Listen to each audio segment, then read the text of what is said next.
Welcome to another episode of the Blue Crew, a very hungover episode. We are a Rangers podcast on the Bleed Podcast Network.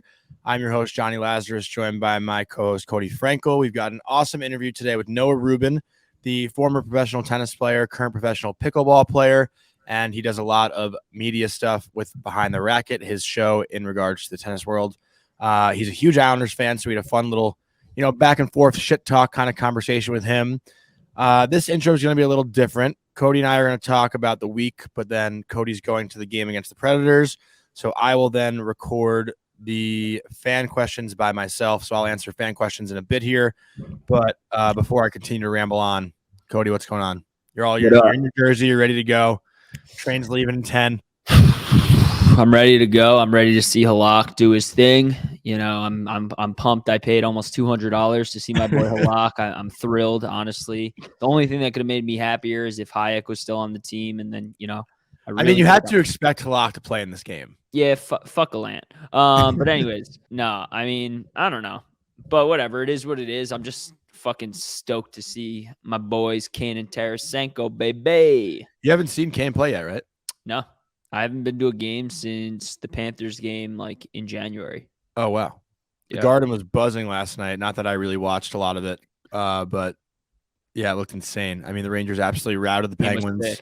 Let's talk about this whole week. 3 straight wins at home against the Caps, and 2 against the Penguins. We got to ramp our energy up a little bit right now. And one OTL loss against the Penguins. So we talked about that game on last week's episode. Yeah, I'm just saying we got fucking 7 points against the Penguins. No, I can't count. 5 points against the Penguins.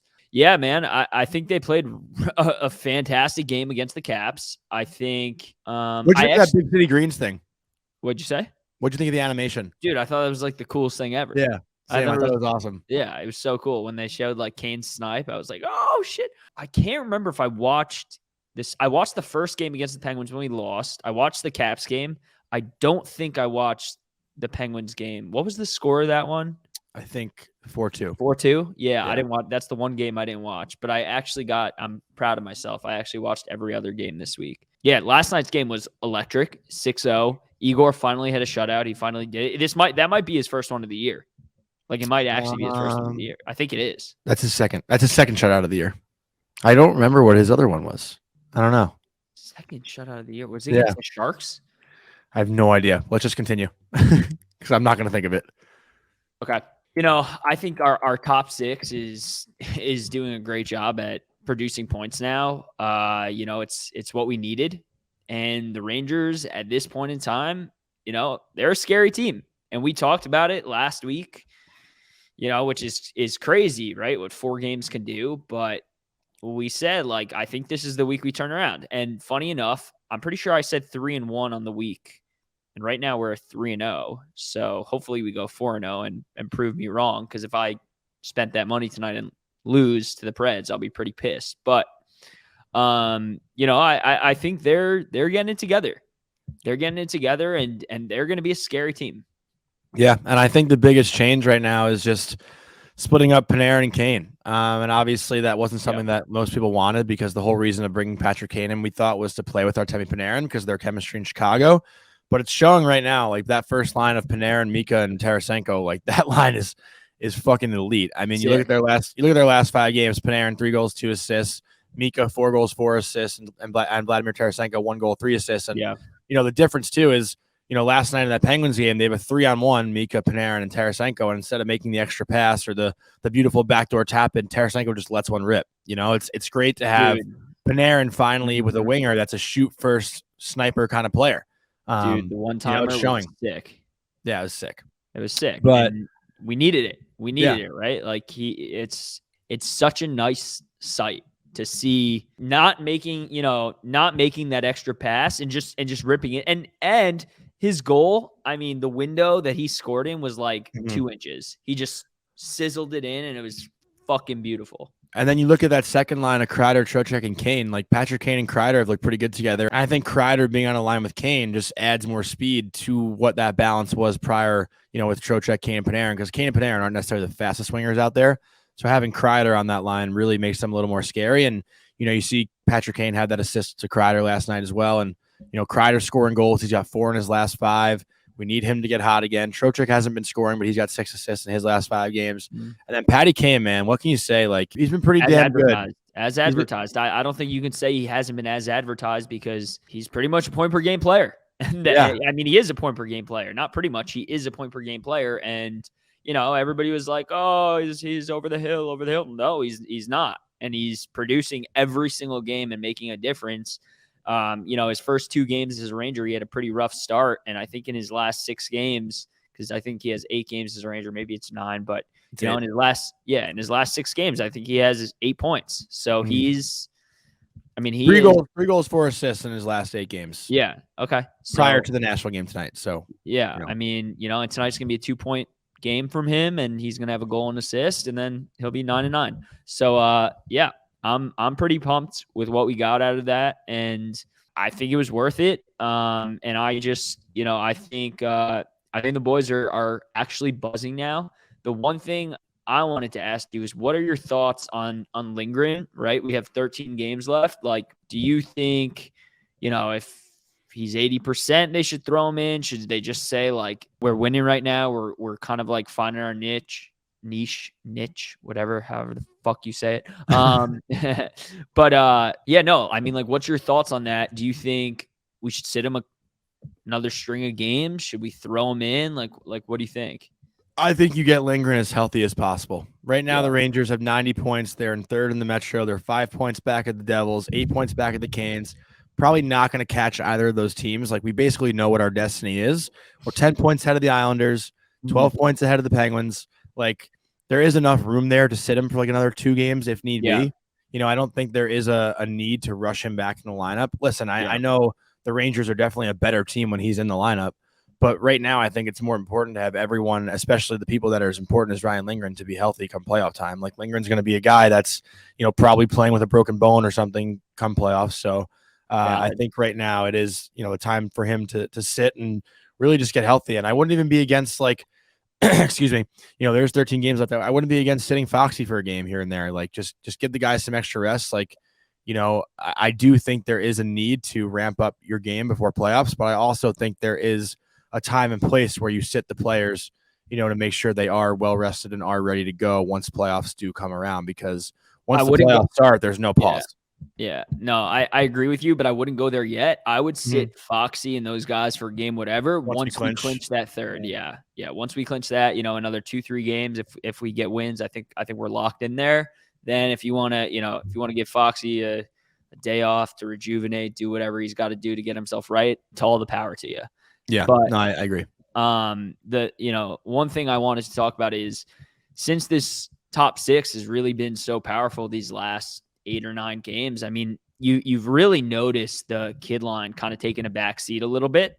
In the last 15 games or so, a couple games before we got Kane, they were kind of trailing off and tailing off a little bit, but they're doing their job, but they're just not producing. And it makes me wonder, like, can they get it right before playoffs? Because I think we're going to need them to produce more than they have been in playoffs if we want to make this deep run and we want to win a cup. I think it's going to take, you can argue it's going to take every man. Like, the 4th line's doing their job right now. They're playing fantastic. I think the kid line, to me, is, and they're not playing bad. They're just not producing. And I think they need to kind of get back into that groove of producing. I don't know if it's maybe like Hito cooled off and now, he's kind of the catalyst for that line or whatever it is. But I do think they're going to kind of need to get back to where they need to be.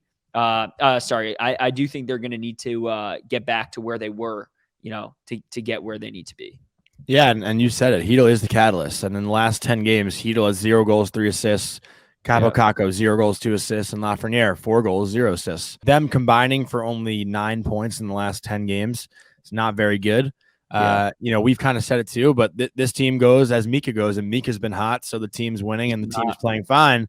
But it also goes as the kid line goes, So, like, I feel like there is a trade-off, right? When Mika's not doing well, it seems like the kid line is, and when the kid line's not doing well, Mika just seems to pick up the slack. So, I don't know what it is about that. Like, I don't know why everyone can't just be consistent at the same time, but I don't know, man. It's hard to really say like anything about the kid line because I look around the league at all these young guys, and like Tim Stutzel is one of the guys too that like is in the same range as Lafreniere, Hito, and Kako, but he has just taken a leap to the next level. Like he is becoming such an elite player, and he is so fun to watch. He's got 30 plus goals this year. Like there's no reason why those three can't, but they just don't seem to produce. I don't know what it is. Like I don't really have the answer, and that's the frustrating part. Like because they do play well and they create chances, but they just for whatever reason can't score at a consistent rate. Like I don't know what it is.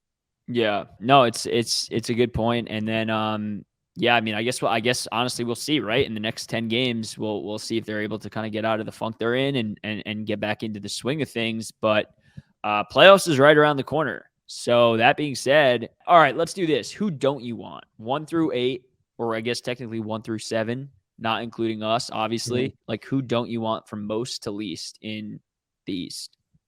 Just go down the list. Yeah. Who, if we play them at any point before getting to the cup, are you going to be like, holy shit, we're in trouble? Well, like, it's Boston for sure. Okay. There's no way around that. Anyone who doesn't say Boston. Agreed. Who's number 2 for you? Like a part of me wants to say Tampa just because of it's recent Tampa. history. It's Tampa. It's got to be Tampa. It's got to like regardless of how well they're playing, how not good they're playing. Like it's Tampa. I agree. All right, number 3. I think after them, I think it's the Devils. Devils, same dude. We're in lockstep. Yeah. Okay. Number 4. Oh my God, I'm going to say the Islanders. So funny enough, I was thinking about the Islanders, but I think I'm going to say the Penguins. I don't, dude. Every time we play them, they give us trouble. Like regardless of how much we just kick their ass and stuff like that. Like I just don't need that headache. I just don't need that headache. Yeah, it's so true though. Every time we do play the Penguins, there is like that like extra like anxiety. Yeah. All right. So 5, I'll say the Islanders. I don't know. No, I'm not going to say the Islanders 5. I'm going to say the Hurricanes. I'm not discrediting them. They're a sick team. I'm going to go Hurricanes 5. I was going to go Hurricanes, Leafs, and then Penguins. Penguins, like to me, are the least concern. Wow. To me, until proven otherwise, it'll be the Leafs.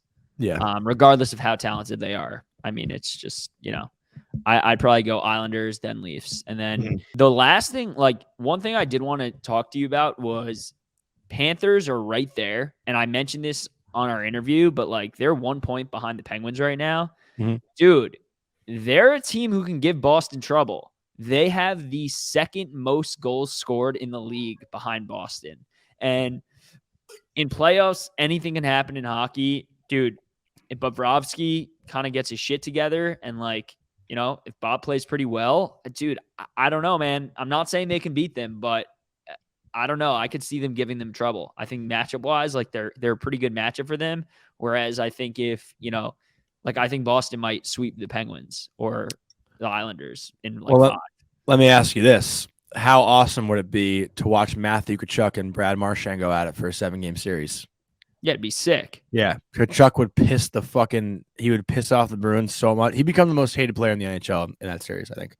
Yeah. I mean, the Panthers are playing hot right now. They're 7-2-1 in their last 10. I think in their last 20, they're something like 14-5-1 or something really good like that. I mean, they've obviously kind of resurged a bit and they've distanced themselves a little bit from the other teams, right? Like they're 2 games ahead of Washington now. They're 3 games ahead of Buffalo and Ottawa. So they're creeping up there, and Pittsburgh's playing a little shaky, right? They're 5. Yeah, I think Pittsburgh might drop off, man. I think they might not make it. Honestly, I think they will. I think the Islanders are going to have a collapse. You do? Yeah, I do. I think I don't know. I think Sorokin's been too good this year for them to fall apart. You might be right. I think it really is going to be Pittsburgh. You might be right. I just am really hoping that Boston gets the right match for them, who can, if they can't beat them, at least take them to 7 or something like that. But the only other thing, have you been watching March Madness at all? Yeah. I actually didn't make a bracket this year, but I've been following along. I've been watching a lot of the games, especially like on work days because it's fun just to have that distraction. Yeah, it's been crazy. I hedged my bet yesterday, so I did a 3-leg parlay on the UCLA game, and I won, and I was sweating because obviously Northwestern was coming back and making it super close, and I with a minute and 20 seconds left, I knew I was going to win. I was like, "There's nothing better, man." It was so anxiety ridden, man. Also, this week I should say is the NCAA hockey tournament. It kicks off, so a lot of fun in that. BU just won Hockey East in overtime. That was a sick game. Colgate won the ECAC for the first time in a long time. There's going to be a lot of good college hockey on this week as well. Minnesota, I don't know if you saw that goal that Pitlick had, his brother. It was fucking gross. Yeah, it was filthy. Yeah, that was sick. But yeah, I mean, that's it for the intro, right? I'll do some fan questions here in a minute when you hop off to go to the game. Yep. But yeah, I'll just talk about the Predators game and I'll answer some fan questions, and then we'll go into the interview with Noah Rubin. Perfect. What an unbelievable performance by the New York Rangers tonight against the Nashville Predators, winning by the score of 7-0, top to bottom. It was an incredible game. They scored 6 in the first period. Filipino starting it off. K'Andre Miller, 2 goals, 2 assists. Mika Zibanejad, another goal, 4 straight games. Who am I missing? Panarin, another great power play goal. A lock with a shutout. I mean, everyone just played incredible, and I don't want to talk too much about it because, anyone who watched that game understood how dominant it was from front to back. I do want to go into the fan questions, and I'll be doing this alone without Cody because he was at the game. But let's start off with Adam Monty, 27. Are we the greatest team ever assembled? And listen, the last 2 games, this team has looked incredible, outscoring their opponents 13-0.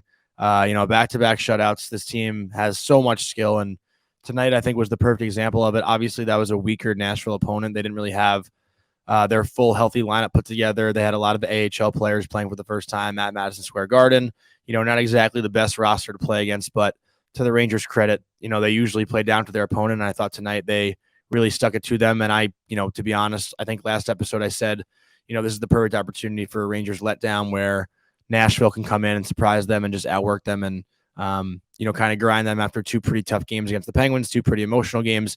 And sometimes it's hard to typically ramp up the energy after 2 pretty big games like that. But, to the Rangers' credit, they came out and they played hard right from the front. So great performance, great 60-minute effort. And, great for Halak to get the shutout, great for K'Andre Miller to have the game that he had, and great for Filipino to get back on the score sheet.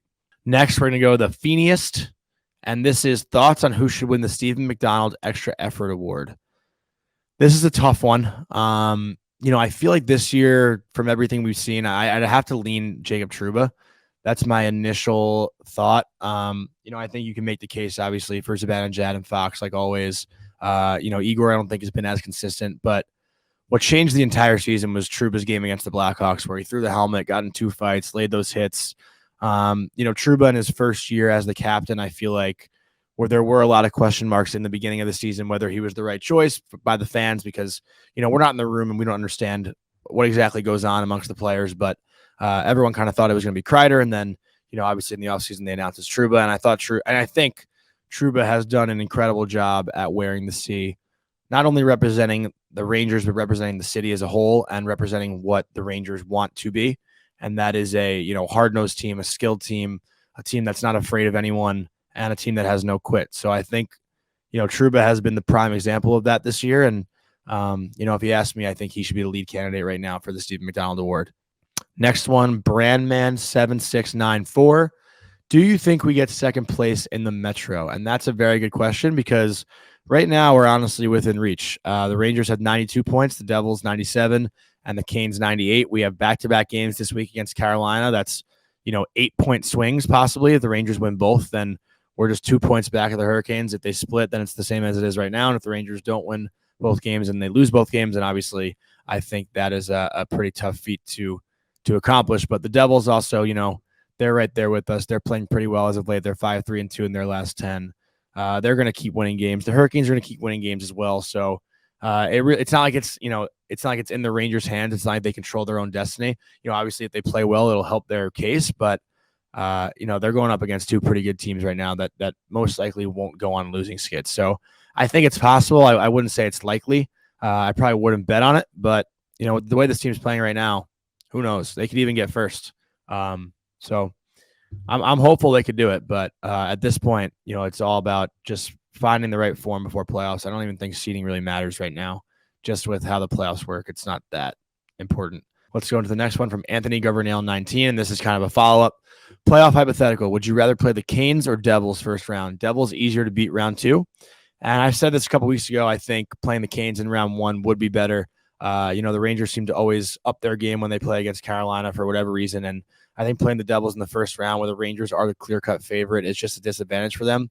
Having the underdog chip on your shoulder kind of feeling, playing against a team like Carolina would benefit them over, having all the pressure in the world on them against a young team with nothing to lose like the Devils.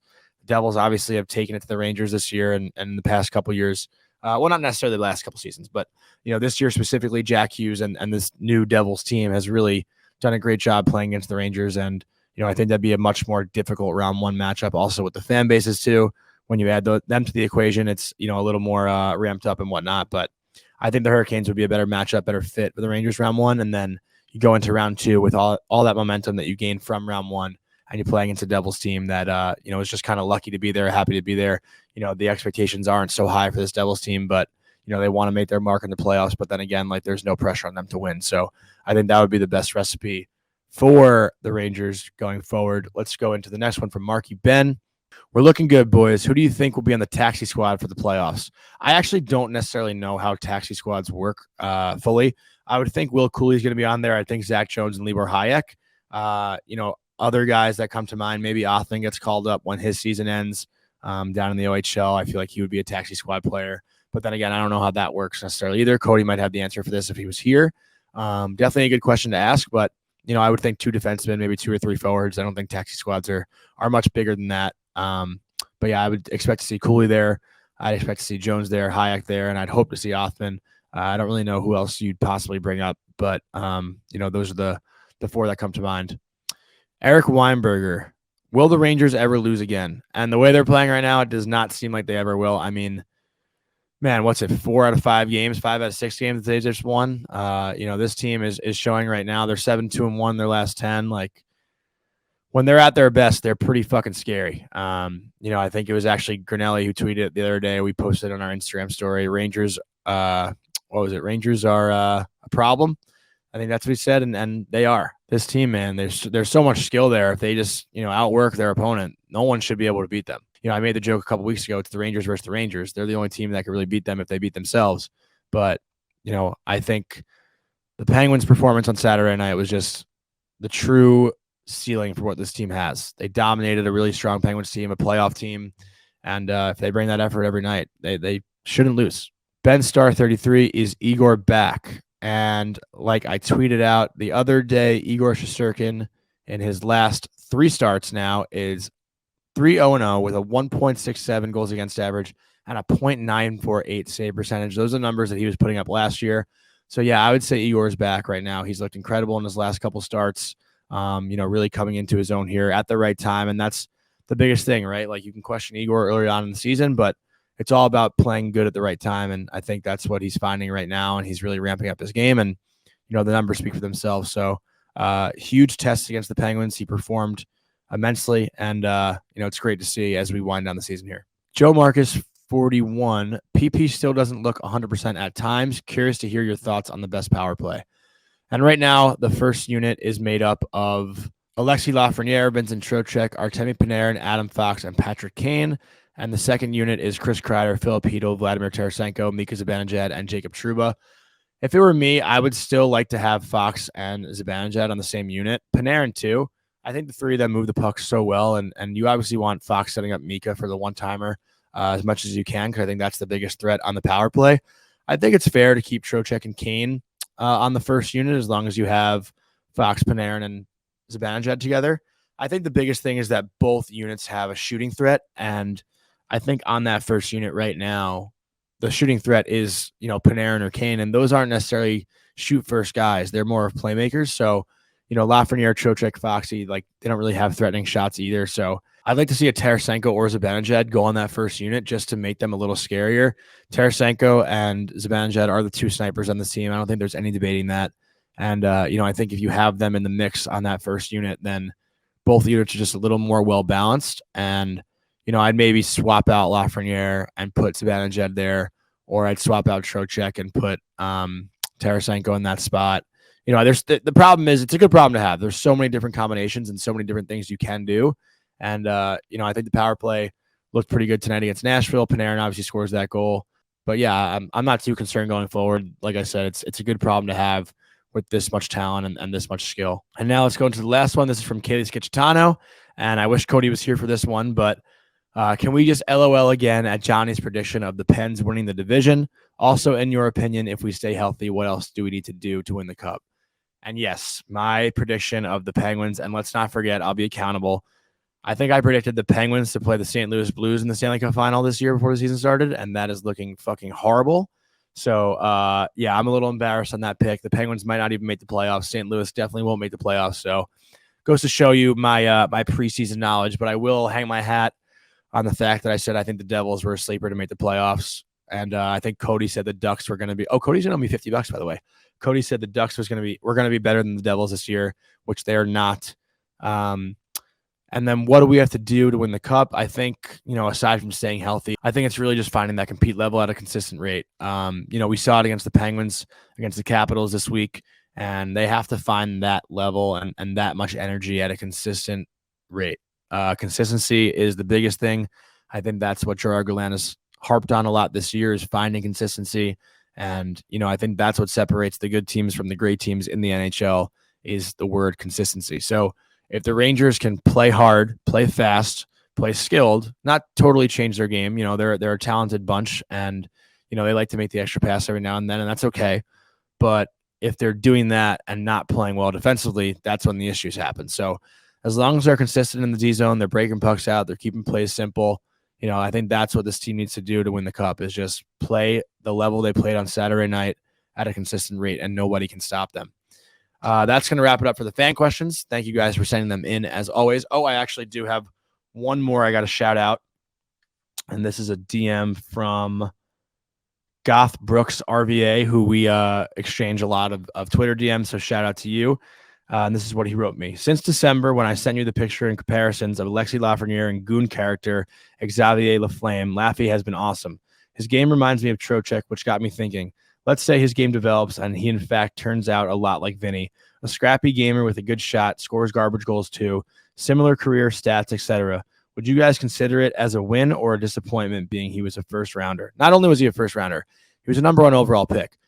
I don't think it'd be a disappointment. I mean, you look at a guy right now like Ryan Nugent-Hopkins, who's another first overall pick, for the Edmonton Oilers, who right now, I think like 8 years into his career is finally having a career breakout season. So, I don't think it's a disappointment as long as the team's winning. I think it'd be considered a disappointment if, he was playing similar to Trocheck and the Rangers weren't winning hockey games. I think Lafreniere is a guy that you want to have on your team. He's a guy that battles when he's, fully 100% locked in. I think there's been times this season where he just didn't look very focused and his game has kind of slipped away. But, the past 10, 20 games, I think he's been pretty locked in. His feet are moving. He's playing physical. He's, really ramping up his physicality and, rounding out the parts of his game. And, I think that's all you can ask for, not only for a number 1 overall pick, but any player.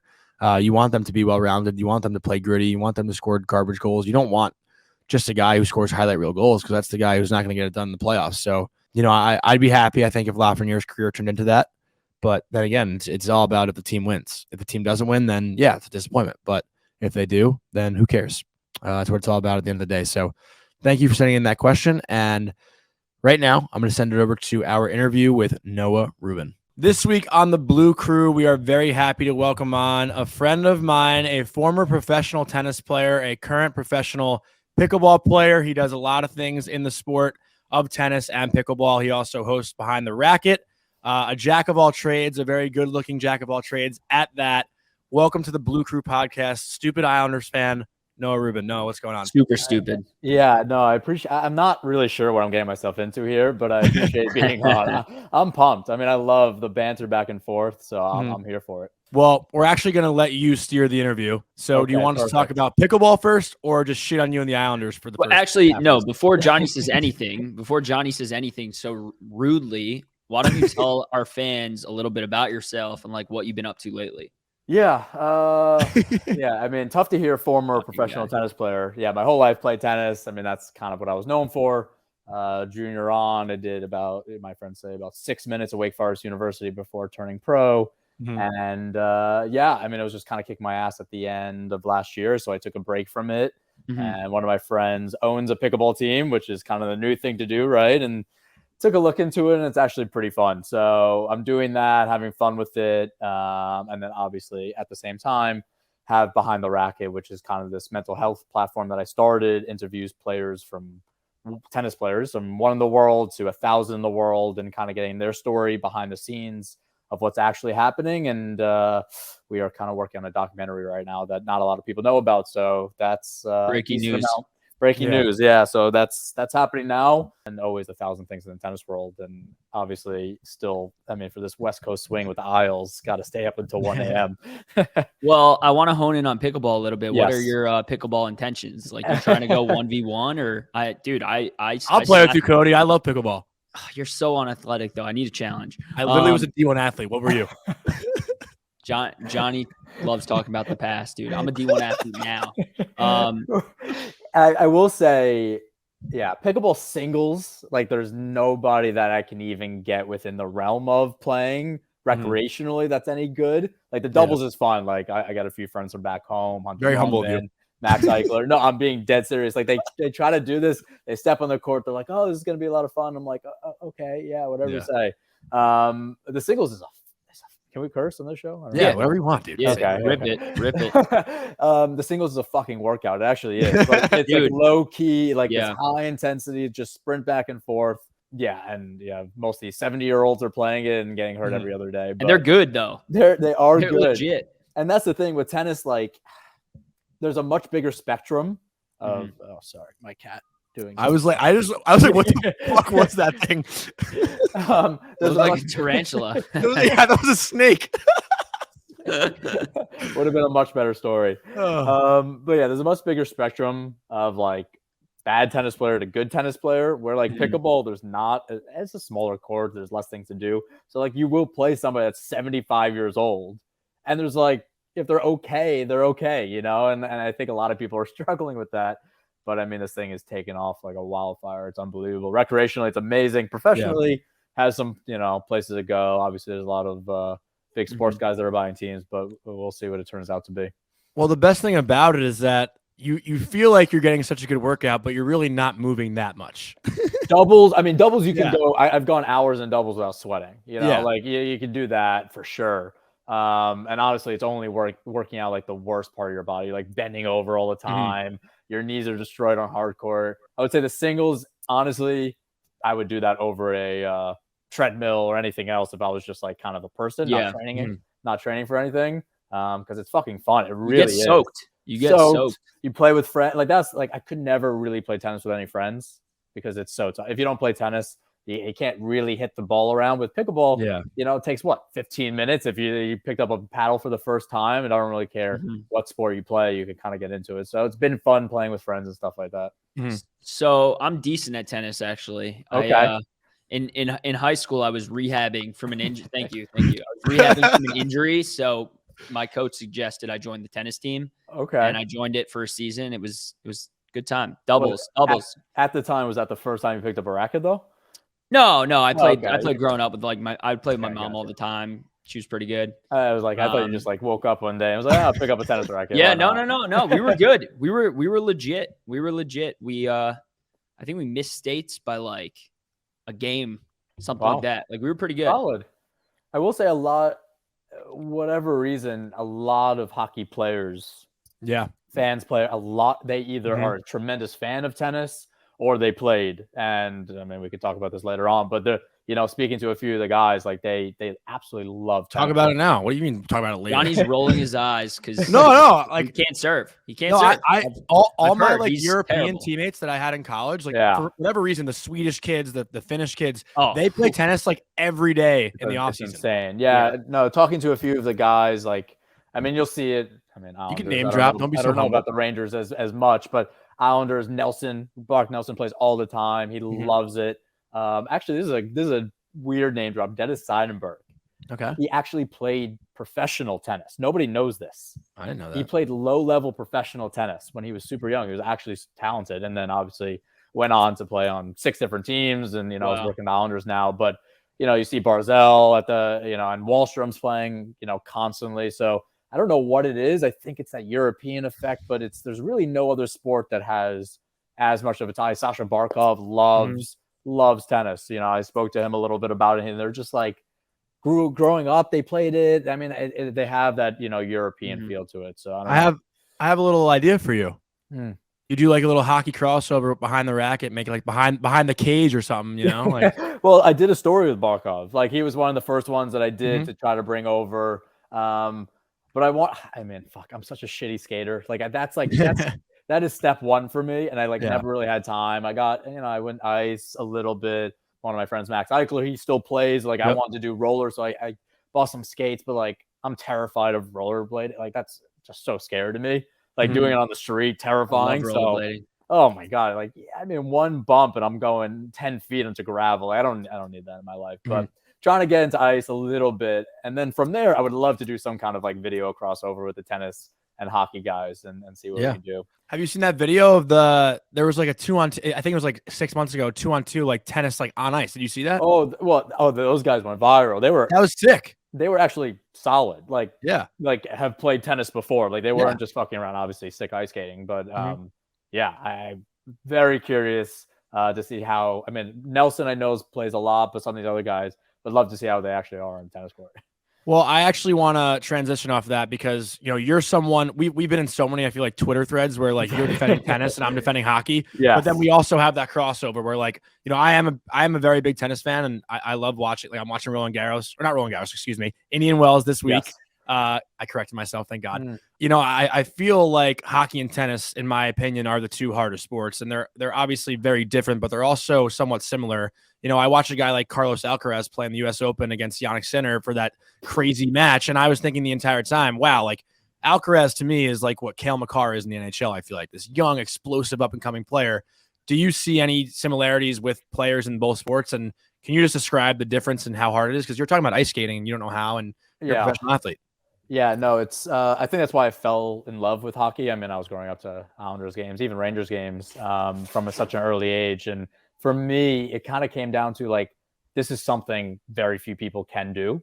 And I think that for me, I don't know, not that I'm dunking on a hoop anytime soon or anything, but like you pick up a basketball and I'm pretty good at basketball. I could throw a football, you know, decently, but hockey was just something so far away from making sense, like making any sense. I mean, turning on a dime, skating backwards. I mean, has anybody felt a real puck before? The fact that you're putting this on a dime, you know, across 3 lines on the guy's stick, and I don't know, and knowing wherever, it's just amazing. So for me, that's why I fell in love with the sport. But obviously, tennis is a near and dear place to my heart. I mean, the sport is fucking impossible.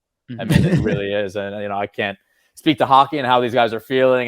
It's a really interesting. You know, you're talking about 30 to 45 second shifts in hockey, but they're gassed, you know, they're going full out. And then you have tennis where you have time in between, but you're on your own for 5 hours, you know? So it's like this weird combination, but it's also completely different.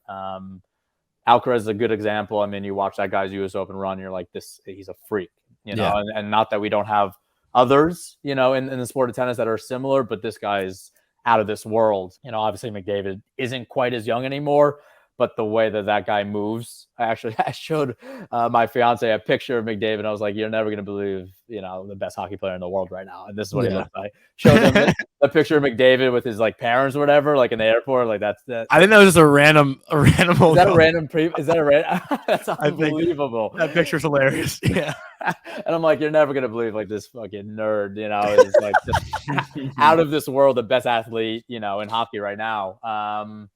And yeah, I think this is the generation in tennis that athleticism is kind of trumping all.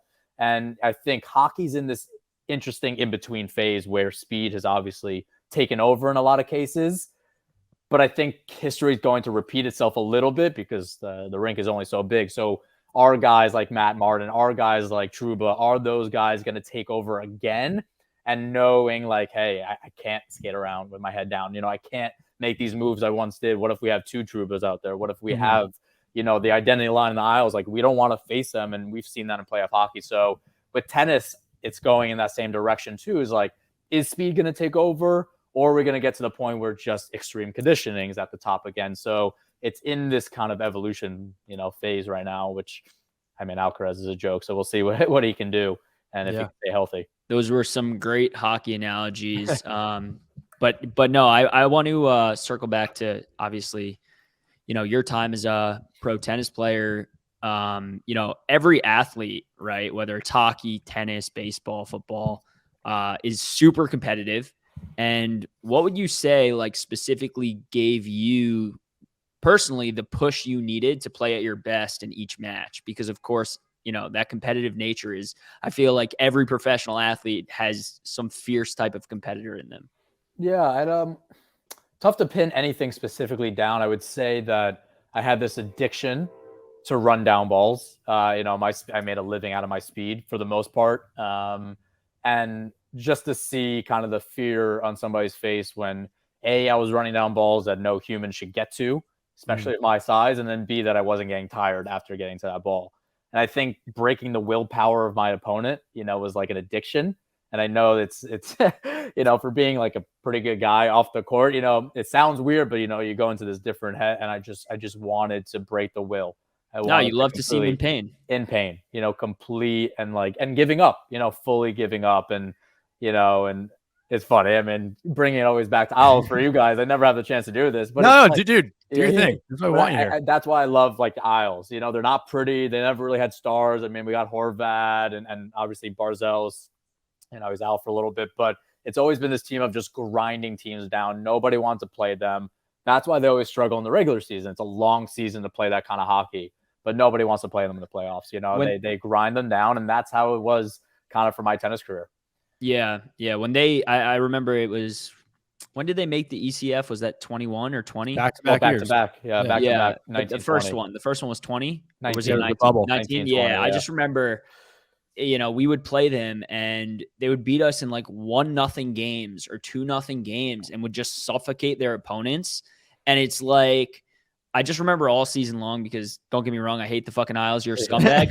But, you know, they would really do such a good job at like suffocating their opponents. And when they had a 1-0 lead, like you couldn't get it back. And it was insane. That's why I remember, I think it was 19. It could have been 20. One of the years, I just remember, you know, every single time we would play the Isles, you know, whether it was, you know, Kenny Albert covering a game or whether it was Sam Rosen covering a game, they would always say, like, you got to score first because if they score, it's going to be insanely hard to, you know. That was the Trot shutdown. The Trot shutdown. Yeah, that was. Yeah, and I remember if they'd like score in the first period, I'd be like, fuck. So it's like, yeah.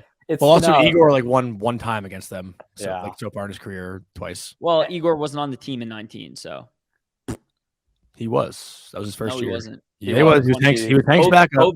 COVID was his first year, bro. That was that year. He played 12. Idiot. Dude, I just said 19. COVID was 2020. 1920. Bro. Did you say they made back-to-back? Yeah, they made back-to-back in 1920 and 2021. 2021. Okay, you didn't say 2021, Johnny. You said 1920, so I figured you meant... Igor played like 15 games that season. Yeah, no, I know. I figured he meant 18, 19, and 1920 because he only said 19 and 20. Noah, speak and save him. No, I will.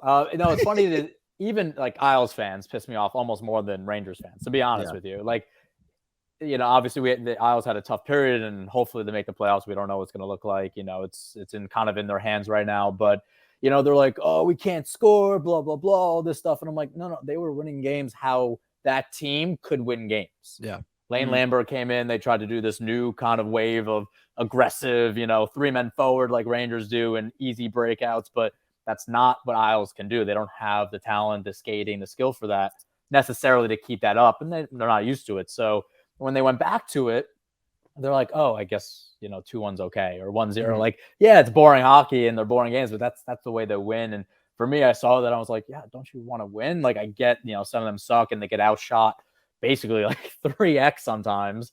And yes, Sorokin has to stand on his head, or Varlamov even. I mean, that guy's a joke too. But yeah, it's just Isles fans thinking that, you know, we have to be skating around like some of these other teams. We're not the Avs, you know? And yeah.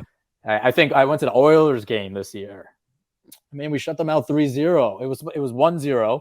Sorokin stopped, I think, 40 at the time. And then you have basically, then you shut them down. They have no will. You score 2 extra goals. It's 3-0, and that's the game. You should have said one love. One love. Tennis brand. But no, I was actually going to say, like, but now, you know, everyone recognizes the way the Islanders play, and there's an actual shot that the Islanders play the Bruins in round 1, and that, you know, people are saying that's like the last team the Bruins are going to want to see, because if you face a hot Sorokin and a defensive style team, like, that's the team that can grind out Boston and beat them. So you'd rather Pitt 100 Yeah. any day.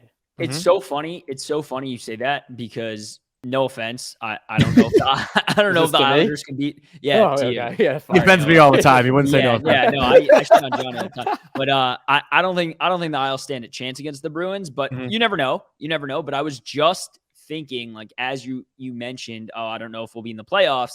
I took a quick peek at the standings and really noticed like Florida started to creep up. Yeah, that's the and team. Florida has so much skill that they're a team. Like, if they do make it, like, I wouldn't be like dumbfounded if they somehow found a way to beat Boston. No, they looked lost for a while, which was shocking. Yeah. I mean, because of the skill on the team, obviously they had a few guys injured, but no, that is a scary team. I just, for whatever reason, the chemistry is just not there. It's not. And then the skill shows up and, Bobrovsky and goaltending's the so goaltending's just, I mean, for a guy. If they go hot, I mean, it seems like they're getting hot. So if they go into these last 15 games, like, I haven't looked at the schedule. I know Islanders have, on paper, a fairly easy schedule kind of to finish the year, which means absolutely nothing for the Isles because it doesn't matter who they play. Bruins last night. Yeah, listen, man, I hate the Islanders, and I would Venmo you money for if the Islanders beat the Bruins. Okay, instead of just betting on the Islanders to beat, you just the Bruins, give me money. I would just give you free money because the Bruins are just the one team I don't want to play. I need somebody to take them out. I don't know. I don't see them making that run. And there's no reason why they shouldn't make the run. And that's you know why? Why? I've seen their grit now, and there's just loosening up a bit. I just don't know if that extra grit is there. I agree with you, and I'll tell you why. And I've been kind of on this bandwagon the whole season. Jonny knows. I think the Bruins are an incredibly deep team. But they're incredibly deep. But I think they have one true superstar in Pasta. I mean, like, Charlie McAvoy's amazing. Right. Marchand's really, really good. Bergeron, even though he's kind of at the tail end of his career, like, he's really, really good. They have all these other guys like DeBrusque and a bunch of other guys who are scoring goals, doing things, and they're named a lot of players deep. Right there.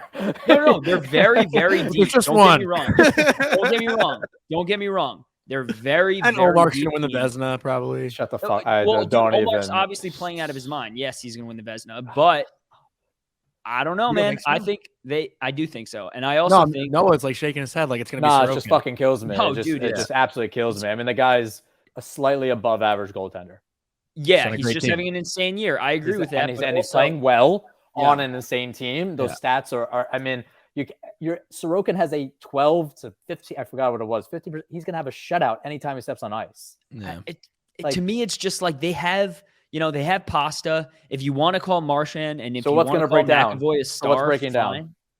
Okay. But no, I'm asking you, what's breaking down the Bruins to besides Isles just absolutely shutting them down? I just don't think they like when they're going to play a team like, for example, the Rangers that has, I don't know, 6 superstars, 5 superstars. Like, when it comes to playoffs, I don't know. And I mean, if you're asking me like Ullmark against Igor in playoffs, yeah, Ullmark's had the better season. 0 questions asked.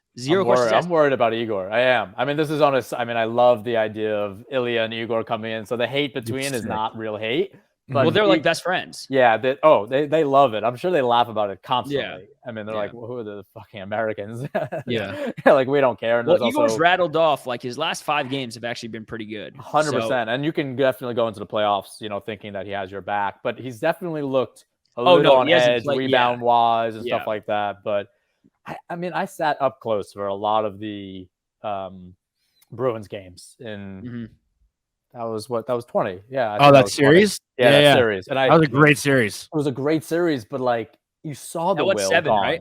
That was 7. 6. Yeah. So I was at games. I was on ice at game 6, and you're like, you just watched it where you knew there was no chance. Like, there was just a little grit getting lost. Like, the identity line was just absolutely breaking down. Marchand was flustering him, so his antics were out of the way. I will say McAvoy was not at that level. He's definitely leaps and bounds where he is now. Yeah. I don't know. I don't think they have that extra grit to go 7 they got games Bertuzzi in those now. series. He's an agitator. That is true. I an forgot about agitator. Bertuzzi. Talk about the trade deadlines for these teams. I mean, yeah, what a run. But yeah, we'll see. we'll see. Well, let's go into a little more Ranger Islander focus. Yes. Like, I want to hear your favorite moment at the Coliseum. If you've been to, a good Ranger Islander game there, because there's been a lot. I think about like the DiPietro Montoya fight, the Chris Simon game. There's so much shit that's gone on in the Coliseum.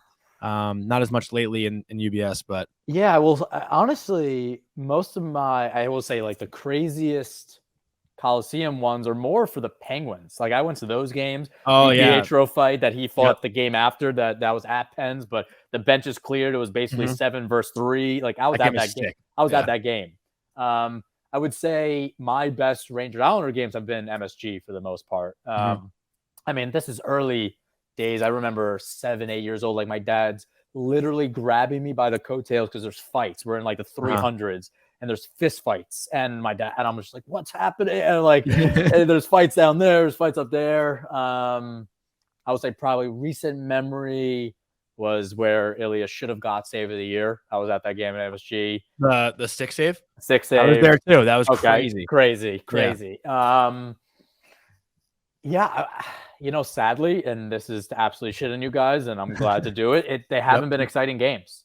Yeah. The past few years, Islanders have absolutely dismantled. You've had a couple good periods where Sorokin staying ahead. Varlamov has had an absolutely insane record against you guys at MSG. Villiers, he was the killer, absolute killer. I have great Islanders memories at college. I mean, I went to the last game, so I couldn't get any friends to go to the last game.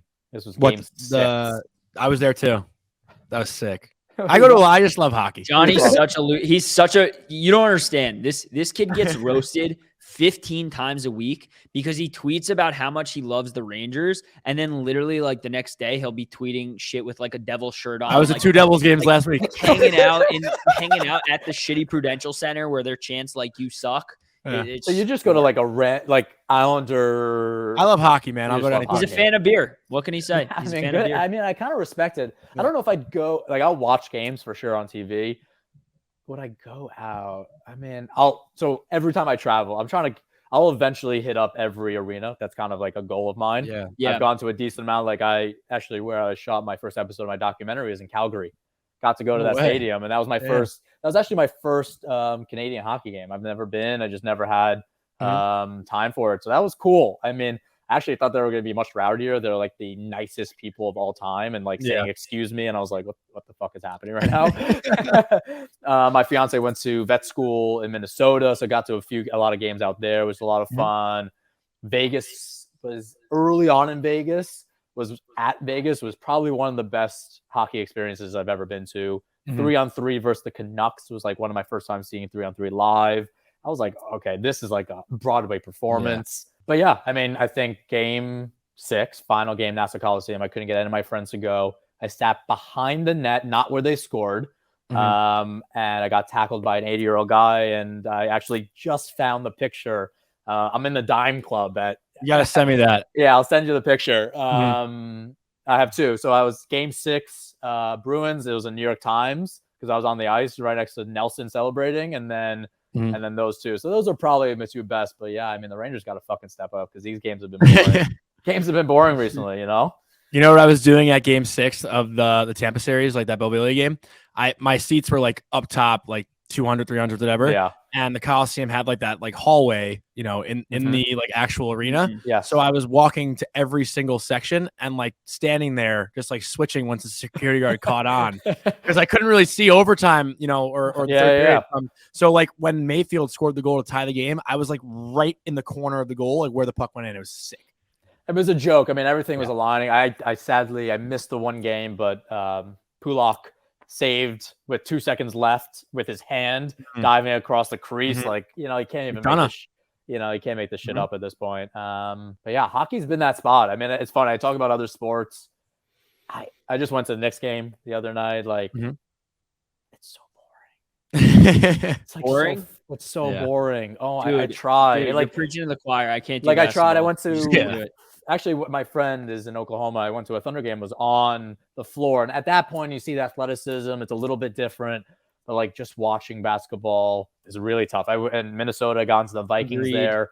Like, it's fun. It's fun because it's once a week, so it's easy to get into football. But, yeah, Skull. I mean, it was indoors. Aaron Rodgers, it was literally – we don't talk about that. We don't talk about that. Are you a Packers fan? No, I'm a Vikes fan. No, it's nice to get him out. Oh, dude, I'm he's fine with about to getting him fucking out. leave your division. What are you No, mad about? I know. We weren't scared of him, though. You know, but it was 5 minutes walking. True, they were scared of Kirk, though, I'm sure. Is anybody scared of Kirk? Kirk. Fucking Kirk. Prime time. Well, I agree with you on basketball completely. Yeah. And the thing, like, this might be the weirdest thing to say, but the reason I don't enjoy basketball is I feel like you need bad players in sports. It's just part of the sport. And I feel like every fucking player on a basketball team is scoring like 10 points a game and plus. Like there's no in between. I feel like every starting player on a basketball team. I've never heard this before. Okay. Yeah, this is a new take for me. I feel like every starting player on a basketball team is just fucking putting up crazy numbers. Like your number 5 or your 6th man could just have a game for 40 points. Like we're not having fucking Matt Martin out here scoring 6 goals in a game on a Thursday. Okay. Guys or like Barclay Gaudreau's not scoring a hat trick tomorrow. You know what I mean? Like every sport needs bad players. That's the worst take I've ever heard. I think Dude, my issue with basketball is that hockey got you, bro. That's all I'm gonna say. Okay, I'll veer this into something that may actually make sense. Is like the score doesn't matter in basketball. I think that's my problem with the sport. Like I always made the joke that like until the last 2 minutes the game doesn't matter, and that's literally like it nearly doesn't matter. So I'm watching these games, everybody scores and you're clapping after, just a layup and also, it's become very weak. There's no it's fucking become very upsets weak in basketball. though. It's become soft. The game's soft. Yeah, I mean the upsets are a problem 1 versus 8. Like when does the one lose? Yeah, it's a joke now. It's a joke. Which Johnny's cringing because he loves basketball so much, but you know what? Fuck basketball. Do you really? I love basketball. And like the stoppages, you don't find an issue with. Like actually, I don't know. There's something about it that I really struggle. Slow and soft is what I would call it. Guys are insane athletes. They're insane. And you're telling me that'll give you 6'8", 250, and he gets tapped in the elbow, and they have to call that.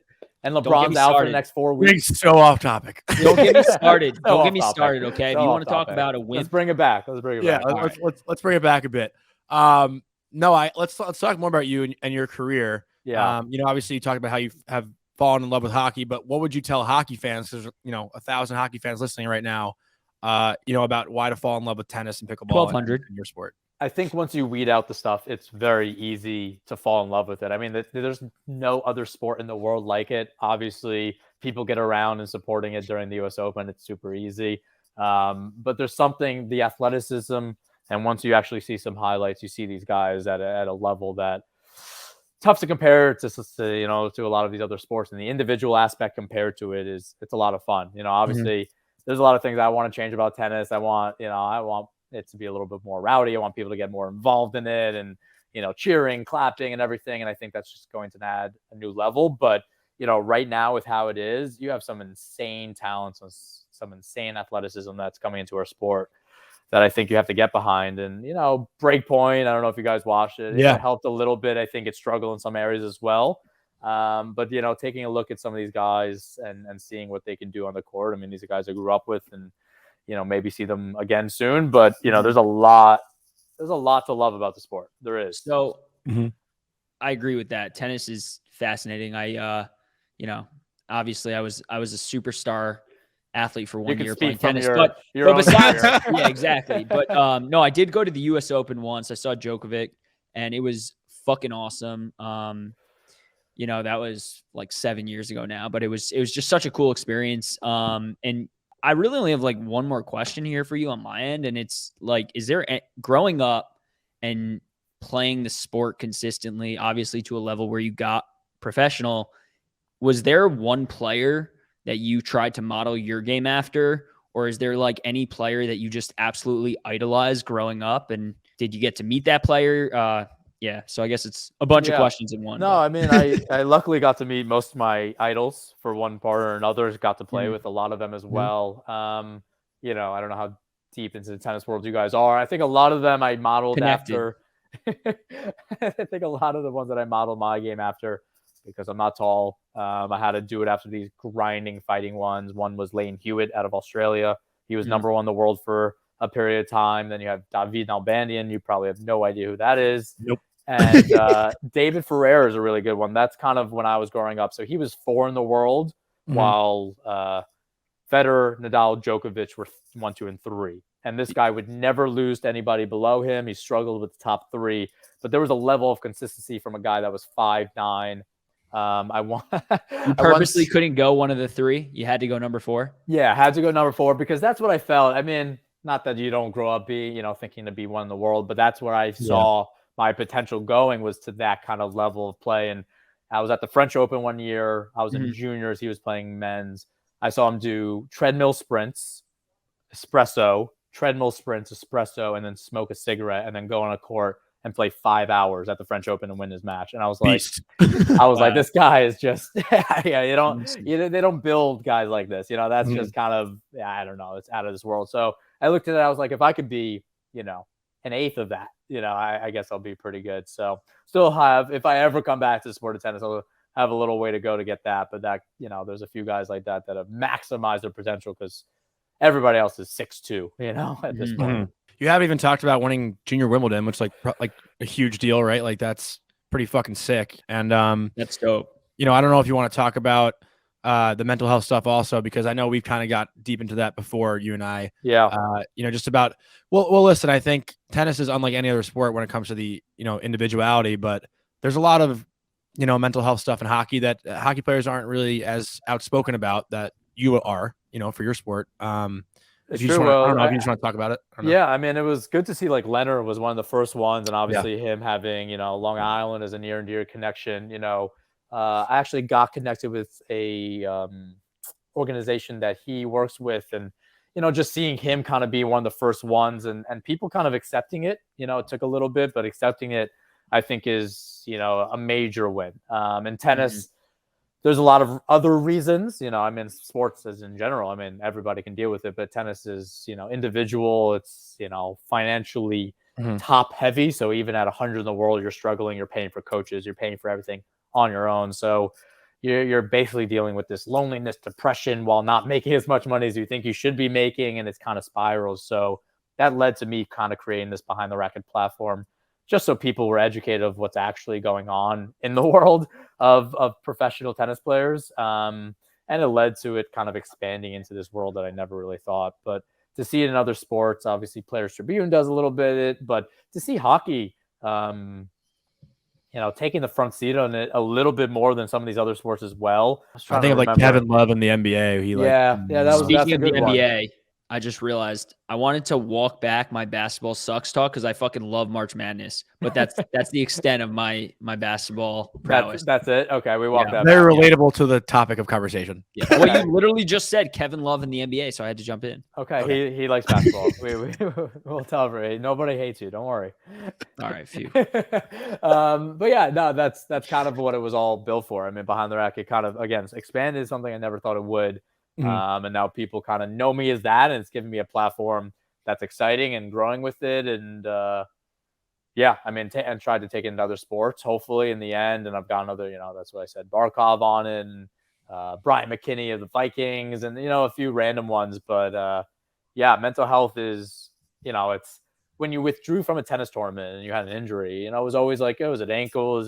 You can never just say you're exhausted, and you can't literally, and especially in tennis, you're the only one. So if you're really not in a place where you can get out of bed, it's your 80th match that year, there was really nothing to say, you're depressed. And now that's kind of coming to a place where it is. And obviously the conversation of are people abusing it, what that looks like, that's a conversation for another day. And I think we just have to be happy that it's being had now. No, I completely agree. It's important. It's just so different in today's day. Like, I remember, I don't need to talk about myself, but there's coaches who always just said, like, block the pain, play through it, and of course, stuff like that. But I guess just to finish up here before we let you go, I have a question for you guys after, so don't put me out too quick. Hit us. But also, I also wanted to say, like, it's so important in the aspect of I feel like you did say the world is kind of evolving a little bit, and you can see that, right? Like, it should be talked about in more sports for sure. Like, especially like hockey and, every sport, right? Yeah. Not basketball. Yeah, fuck basketball. No, but you know what? Forget it. But no, but seriously, I think it's like super important. And I think, like, all these teams now have therapists and, Mhm. in-house people. And I think like you can see different sports trying to make strides in mental health. And I think that's so important because at the end of the day, right? Like, this firsthand, athletes are humans too. And it's like those kinds of things can get to athletes just like they can get to actors and, everyday working folks. And yeah, it's true. yeah, I mean, everybody deals with it, and that's 100%. Yeah. I think, Yeah. for people at a certain level, everything's heightened a little bit more. And I think that's where athletes, you said actors, it's kind of in the same boat as that. Yeah.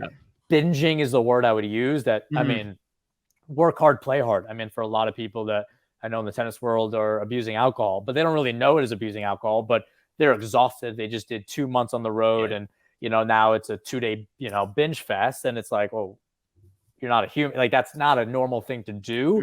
Yeah. And they're not a human for the next week. And like, there's a lot of things you can go into, and that all comes from mental health and being healthy. So I'm glad, teams are doing it. Obviously, as tennis players, we're independent contractors. So if we weren't going to pay for it, which, a lot of us couldn't afford it, it didn't come from anywhere. But now these organizations are putting things in place. So it has expanded to, some kind of comfort level. And that all happened because of the pandemic. And hopefully I had a little impact on that. Mm-hmm. Love Yeah, it. you've done an awesome job. What's your question for us? I'm bringing it back to hockey. We can't end on this stuff. So we have to finish. I have one more after this. Okay, good. I mean, I got, 15 minutes. We're okay. Mhm. We're okay. I want to know your honest opinion on the trade deadline for you guys. Kane, everything else that went through. What is, obviously we're all excited. I was even excited to watch it. What right now, what's the feel? Well, it's funny you say that, actually. I mean, Cody, do you mind if I go first? It seems like you're going first. Yeah, well, no matter what you said, I was going to do it anyway. Just trying to be respectful. But, I think today, too, seeing all the Aaron Rodgers and Jets stuff, and, Islander fans typically are Jets fans also, just kind of how it works in New York. Like the Jets, Islanders, Mets, that's kind of the grouping. Yankees, Rangers, Knicks, or whatever sport I'm missing, Giants. But, I think any team would have taken the opportunity to get Patrick Kane at what they got him for. I think Tarasenko has been a great addition, and Kane has been pretty good too. He's got 3 goals and I think 2 assists in 6 games so far. Like, he hasn't done nothing. Has he looked incredible defensively? No, but he's not a fucking defensive player. And I hate people that keep saying like, oh, he's a liability in the D zone. Like, no shit, but he's going to score goals. Like, that's how that's how all these guys are. Like, if you're an offensive player, that's what you focus on, is scoring goals and making plays. Was there like a disappointment of like, how did we not somewhat correct the D at all going into the playoffs, or no? Well, I'm going to jump in here. Johnny's not next to his nose guy like me. So this is what we're going to talk about. So first of all, that's disrespectful to Tyler Mott and Mikola Johnny. Thank you. Well, he said Kane. Like, I know. I'm just kidding. No, but all jokes aside, like dead or something, or is he still playing? All jokes aside, Johnny knows like Tarasenko's been my guy for like 2 years. 2 years. 2-3 years. I've wanted him on the Rangers. I thought he'd be a great fit. I never thought they'd kind of have the chance to get him outside of maybe this year. Did anybody think they can get Tarasenko and Kane? I mean, if you asked people, if you asked 100 people, I think 100 people would have said no chance. I really thought the Owls. I really thought the Owls were going to get Tarasenko. I really did. Yeah. Right. So Chris Drury clearly saw a need. He struck early, which is great. And then was able to get it done for Kane too. And people forget, like, they also got Mikola with Tarasenko, who's been pretty good. Like, he's been pretty good, like stay-at-home defenseman. He's not gonna be a points guy. Shut up, Johnny. But and then they got Tyler Mott back, who is beloved by this fan base. Yeah. Absolute grinder on our fourth line, and he's been playing great. So I think, if you want to talk about like the one issue right now, it's obviously defense, but they're banged up, right? Keandre Miller, the whole spit incident, he was suspended 3 games. Lindgren's been on and off hurt for the past 15 games. Yeah. Okay. He's been tonight. He's or I guess tomorrow, but this game would have already happened by the time this episode airs. But he was going to miss his like 8th or 9th straight game. So it's like they're banged up, and they did sign Harper to I think it was a 2-year deal. Yeah, a 2-year deal, but they don't want to play him. And like they didn't want to have to play him. And now it's like gotten to the point where they kind of have to, because Lindgren's been out and stuff like that. So I think what you've been seeing, I guess my long answer for you is like what you've been seeing on the D these past, like, I don't know, week or two isn't consistent with what you'll see, because Ryan Lindgren is without a doubt the catalyst for this team. Like, this defense runs through him, and he's not a flashy guy. Like, he doesn't, he won't show up on the stat sheet constantly, but this D straight up runs through him, and they are an entirely different defensive team and defensively sound, like, when he's in that lineup. So that's what I expect. I would argue defensively sound for sure. I mean, I don't think that's fair. Yeah. I don't know. I don't think Kane scares anybody, if that makes sense. I don't know. It's a cool addition. He's going to score some goals, and you don't know what playoff Kane looks like. That's why you guys got him. Tarasenko, again, I think he's overall probably a disappointment. I don't know what you guys would think say. So? 10 points in 16 games? No. I mean, that's kind of like on pace. Like, I think anybody in his position would get those points. Yeah. More or less. Okay, so I don't disagree. I think the Rangers. I don't think he would go offense at all. I think the Rangers' offense is scary, or without them. I think they were scary. You don't want the power play there. You have to think that your D won't be whole by the playoffs. And to give that up, and if you're having a couple bad games, that could be the series. I was just curious. They didn't go after, like, I don't know. I mean, who are some of the top D? Like Klingberg, but they're not going to put. The problem is their top four set. Their top four set. So they weren't going to, like, make a crazy move to put a guy on the third pair. It just wasn't going to happen. Yeah. You know what I mean? It's tough.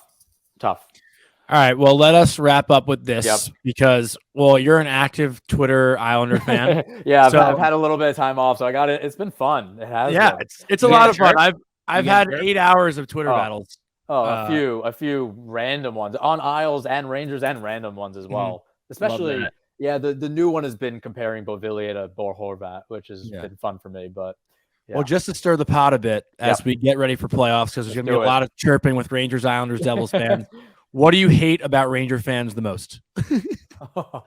I can't wait for people to tweet at you after this. He already said he doesn't hate us. I think they're like total disregard for, like, I mean, it's so tough because I really do think across all fan bases, we think we're always going to win. You could just say it. No. It has nothing. Yeah, I mean, I do think you guys are basically grass always greener. Like, the problems that you have now won't be the problems in the future, but nothing's changed. And that goes to the conversation we just had.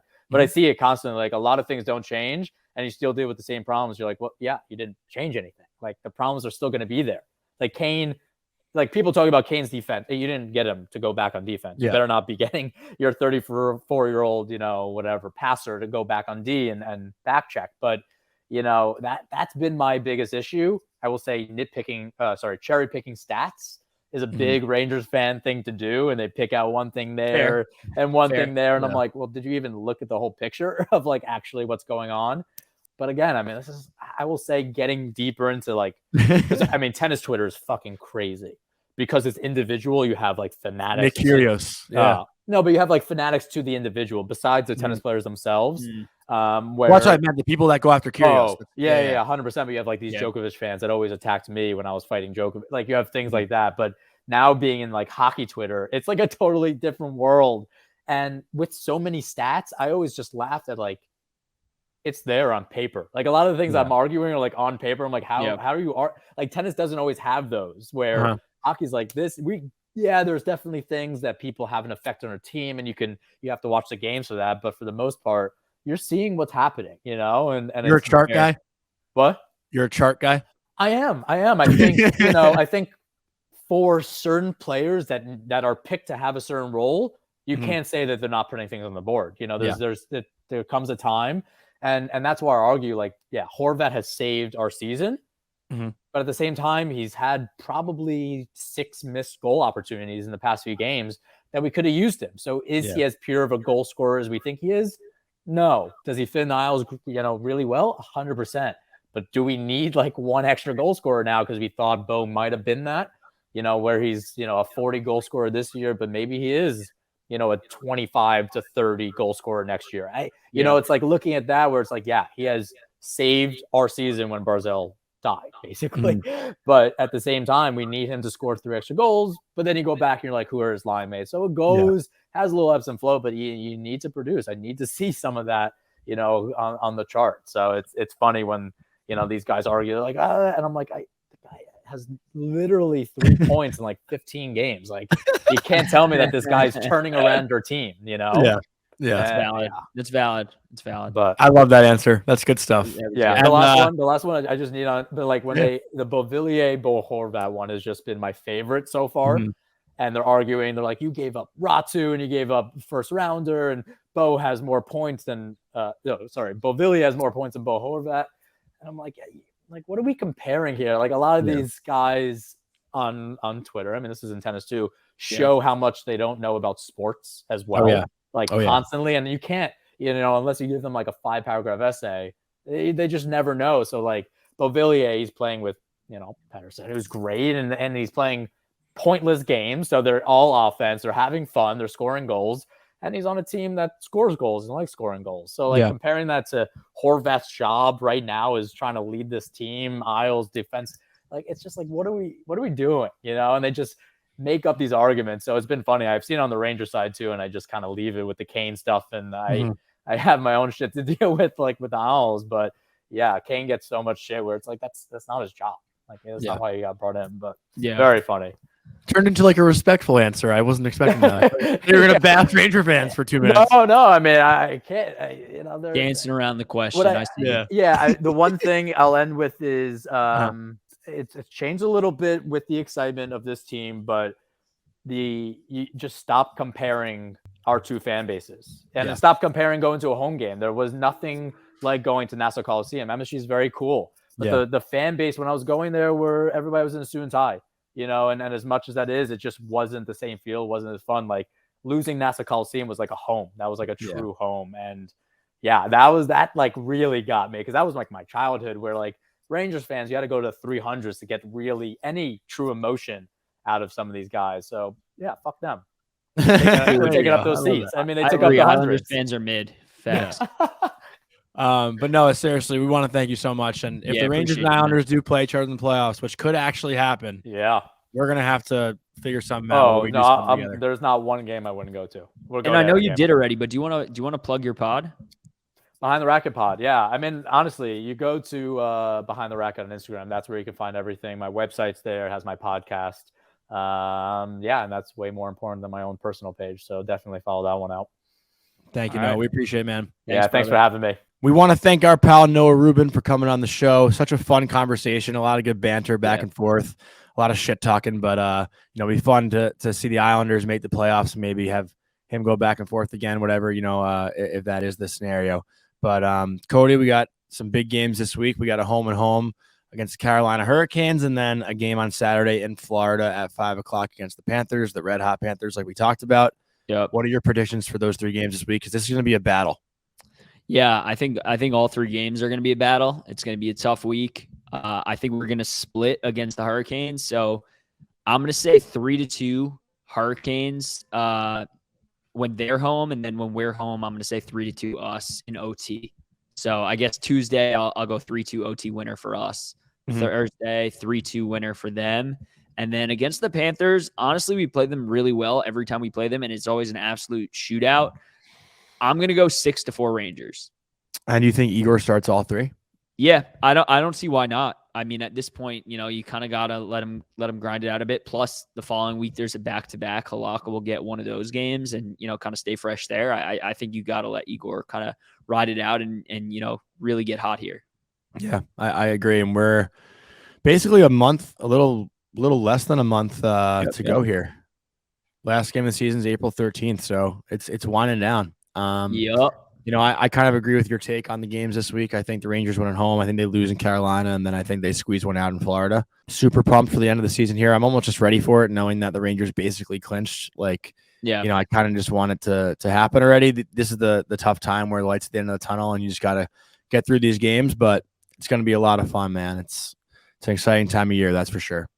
Yes, sir. That all said, let's go into this week's draft. We're going to go through our 3 favorite beers each. Jonny, I'll give you the first pick. I think mine's just a Stella. Really? Anytime I'm at an airport or whatever, anytime it's on tap, I'm always going with Stella. That's my number one. I think mine's a Hoegaarden. Oh, I love Hoegaarden. I'm a huge fan of Hoegaarden. I drink Hoegaarden whenever I go to the Canuck and watch hockey. That's my go-to there. Yep. So I'm gonna go with Hogarden. That's interesting. I'm trying to think of like the vibe too, right? Like you know, what kind of vibe am I going for? I mean, I actually I don't know how this is gonna come across. You're probably gonna make fun of me, but I like a Bud Light Lime every now and then. Okay. With my next one, I'm gonna go, which is a classic. Funny enough, they have a sneaky like little when you're at the Garden for Rangers game and you make a right. There's one little vendor that sells Kona Golden Ales, and I love Kona. So I'm gonna go with Kona Big Wave as number 2. Big Wave. Yeah, Big Waves are going. Those are heavy though. No, dude, they're blonde. No, they're light, man. They are. You're probably getting the wrong flavor. Maybe the Golden Ale one's like smooth. It's very, very similar to like Blue Moon and like Allagash. And well, like Blue Moon is that was my next one. A Blue Moon with an orange slice is that's a classic. That's always a vibe. Yeah. And yeah, I mean, my third on paper would probably be Allagash. Blue Moon. It's the same thing, like Blue Moon, Hogarden, all the Belgian beers. I love those Belgian beers, but I'm gonna go like my favorite to get at sporting events. So Ranger games, Yankee games, Jets games, and that's for sure Blue Point Toasted. Love Blue Point Toasted. I'm not really like such a variety beer person. I kind of just like shit Bud Light Lime. I just stick to what I know. yeah. You want to say Natty Ice for your bonus pick or no? No, never. Okay. I was gonna say a bonus like is my like loaded Corona. I love pouring a tequila shot in the neck of the Corona and slugging it. That's that's a good bar move. But all right. Yeah, I think this is definitely not our best one. I'm so hungover. Like if you can't tell, like Johnny's very low, bro. I'm trying to get the vibe up, but I physically just cannot do it. It's a load management day for me.